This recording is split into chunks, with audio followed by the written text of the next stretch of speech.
Halo Bapak Ibu, rekan-rekan semua, apa kabar? Berjumpa kembali bersama saya Ricky V. Martono.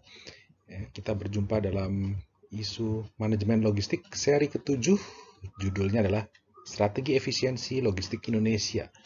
Jadi harapannya Bapak Ibu, rekan-rekan semua sudah ada gambaran mengenai apa itu manajemen logistik, distribution mix, dan strategi trade-off distribution mix yang dapat diperoleh pada video manajemen logistik seri 1 sampai ke-6. Sekarang penerapannya nih ya. Nah, kita lihat nih apa sih latar belakang dari kita mengangkat isu hari ini ya. Isu kali ini mengenai efisiensi logistik Indonesia ya, karena kita lihat juga nih peringkat kemudahan investasi Indonesia itu naik nih dari tahun 2015 ke 2017 itu naik dari peringkat 109 menjadi 72 ya, jadi 37 peringkat ya. Ini kriterianya adalah ease of doing business, kemudahan melakukan bisnis. Ya, survei oleh Bank Dunia. Nah, beberapa perbaikan yang telah dilakukan Indonesia sehingga peringkatan naik adalah pertama menurunkan biaya usaha dari 19,4% ke 10,9%, mengurangi administrasi perdagangan lintas negara dari 133 menjadi 119 jam ya. 133 jam menjadi 119 jam, kemudian pengurangan pajak properti dari 10,8% menjadi 8,3% dari nilai properti, jadi pengurangan 2,5%, lumayan ya. Kemudian durasi mulai usaha juga berkurang dari 181 hari menjadi 22 hari. Jadi kalau hari kalender dari 6 bulan menjadi 3 minggu ya kira-kira ya. Wah, ini improvement perbaikan yang signifikan ya saya kira. Nah, kita lihat contoh ya strategi efisiensi apa sih yang dilakukan ya sehingga mendukung perbaikan-perbaikan ini, karena kalau perbaikan administrasi birokrasi tidak diiringi oleh efisiensi di lapangan kan percuma ya. Jadi ibaratnya cuma di ke eksternal kita baik, internal tapi nggak ada improvement. Nah, sekarang kita bahas yang ke internal isu logistik. Nah, contoh efisiensi pertama adalah pembangunan pelabuhan Patimban untuk efisiensi distribusi Jawa Barat. Latar belakangnya apa sih? Nah, ini kalau kita lihat nih ada peta Jakarta nih, Bapak Ibu ya. Ada peta Jakarta. Ya, itu Jakarta ya. Terus kemudian, nah ini Jakarta ya. Pelabuhan Tanjung Priok, di mana kapal-kapal itu datang ke Tanjung Priok membawa barang, raw material maupun kalau pergi lagi mungkin bawa finished good untuk diekspor ya, mungkin ya. Nah, kemudian yang sedang berkembang ini pembangunan kawasan industri ke timur ya. Cikarang, Karawang, Cikampek, bahkan sampai ke Subang ya. Nah, dari Tanjung Priok ini menuju Cikarang itu kontainer dibawa oleh truk melalui dalam kota Jakarta ya. Atau kita menyebutnya tol dalam kota Jakarta gitu. Yang tentunya mengakibatkan kemacetan di kota Jakarta sendiri karena truk terus ketemu dengan mobil-mobil masyarakat gitu kan ya, tambah macet.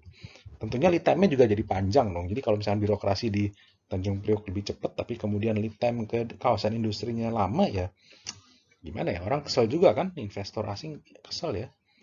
Sehingga gimana nih supaya lead time-nya nggak lama dan tidak mengakibatkan kemacetan di dalam kota Jakarta ya.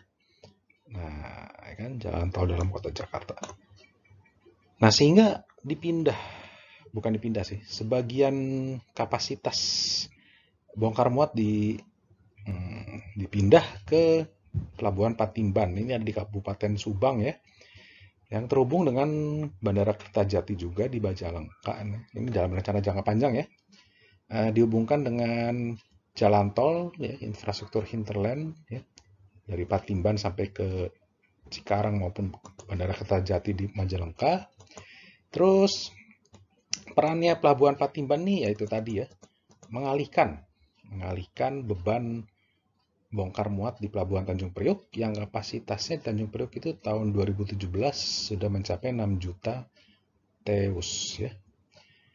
Nah, jumlah ini nggak cukup ya kalau misalkan kapasitasnya nggak akan cukup kalau setiap tahun jumlah yang dibongkar muat di Tanjung Priok naik kan. Karena perekonomian naik, industri naik, maka perpindahan barang otomatis juga akan bertambah ya. Nah, sehingga ada sebagian pengalihan ke Pelabuhan Patimban. Jadi mungkin kapalnya setelah dari Tanjung Priok ke Patimban ya. Jadi nggak semua dibongkar muat Tanjung Priok ya. Gitu kira-kira seperti itu. Nah, dari Patimban sendiri ke Cikarang, nah ini dibuat jalur baru nih, hinterland tadi ya, jalan tol dan sebagainya gitu. Jadi sebagian truk atau mungkin sebagian besar truk nggak lewat dalam tol dalam kota, tapi melalui jalur jalan akses dari Patimban ke Cikarang nih. Nah, eh, karena tadi dipindah ya, jadi jalurnya dari Patimban ke Cikarang namanya CBL, Cikarang Bekasi Laut. Nah, jadi memindahkan nih ya, dari jalan tol dalam kota Jakarta dipindah ke CBL.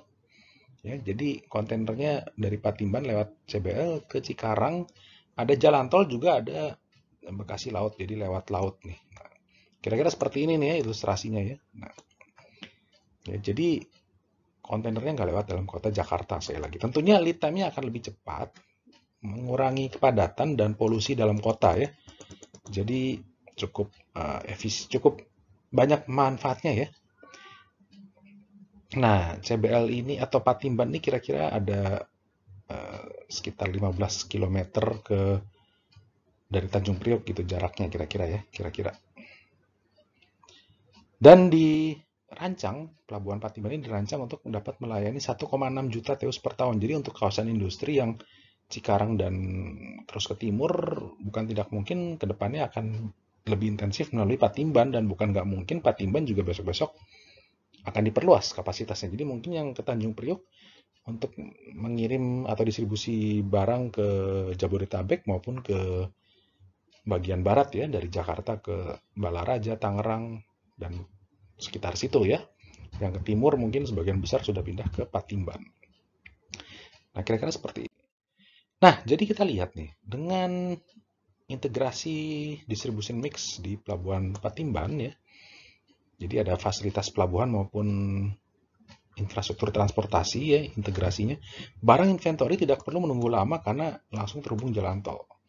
Nggak melalui dalam kota gitu ya. Tentunya akan lebih apa ya? Lead time-nya lebih cepat dan terukur yang pasti karena jalan tolnya sendiri dipakai khusus untuk atau diprioritaskan khusus untuk truk pembawa kontainer ya. Jadi mestinya yang masyarakat biasa lewat tol atau akses Patimban Cikarang itu mestinya sedikit, nggak seperti kalau lewat dalam tol di jalan tol dalam kota Jakarta misalnya ya, gitu. Kemudian juga pasti akan mendorong pertumbuhan ekonomi Jawa Barat ya, Patimban, Cikarang dan sekitarnya karena apa? Ya karena dengan ada pelabuhan dan akses jalan pasti mendorong tenaga kerja dipindah ke sana ya. Ada tenaga kerja butuh tempat tinggal, usaha kos-kosan butuh makan, usaha warung ya, dan sekitarnya pasti juga berkembang. Nah, di sini kita lihat distribution mix dan trade-off distribution mix apa yang dipertimbangkannya itu fasilitas dan transportasi ya, yaitu fasilitas pelabuhan yang dibuat alternatif fasilitas pelabuhan dari Tanjung Priok dibuat ke Patimban ya. Memang ada investasi fasilitas pelabuhan, tapi ini ya, naik ya investasi pelabuhan, biaya fasilitas naik karena pelabuhan dan infrastruktur ada pembangunan di situ, tapi transportasinya, manfaat transportasinya juga naik.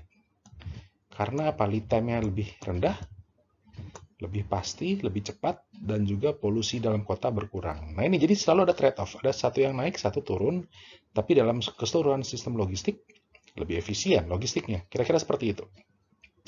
Ya, jadi memang kita harus cukup cermat ya melakukan trade-off di antara distribution mix sebuah sistem logistik. Nah, ya ini beberapa referensi yang digunakan untuk diskusi kali ini. Beberapa referensi. Dan demikian diskusi mengenai strategi efisiensi logistik Indonesia. Ada contoh Patimban, dan sampai jumpa lagi di Manajemen Logistik seri ke-8 membahas tentang Afrika yang berpotensi menjadi kawasan industri masa depan. Silakan Bapak Ibu follow IG saya di ricky.vmartono dan informasi lebih lengkap mengenai logistik dapat diperoleh di buku manajemen logistik karangan saya sendiri. Terima kasih.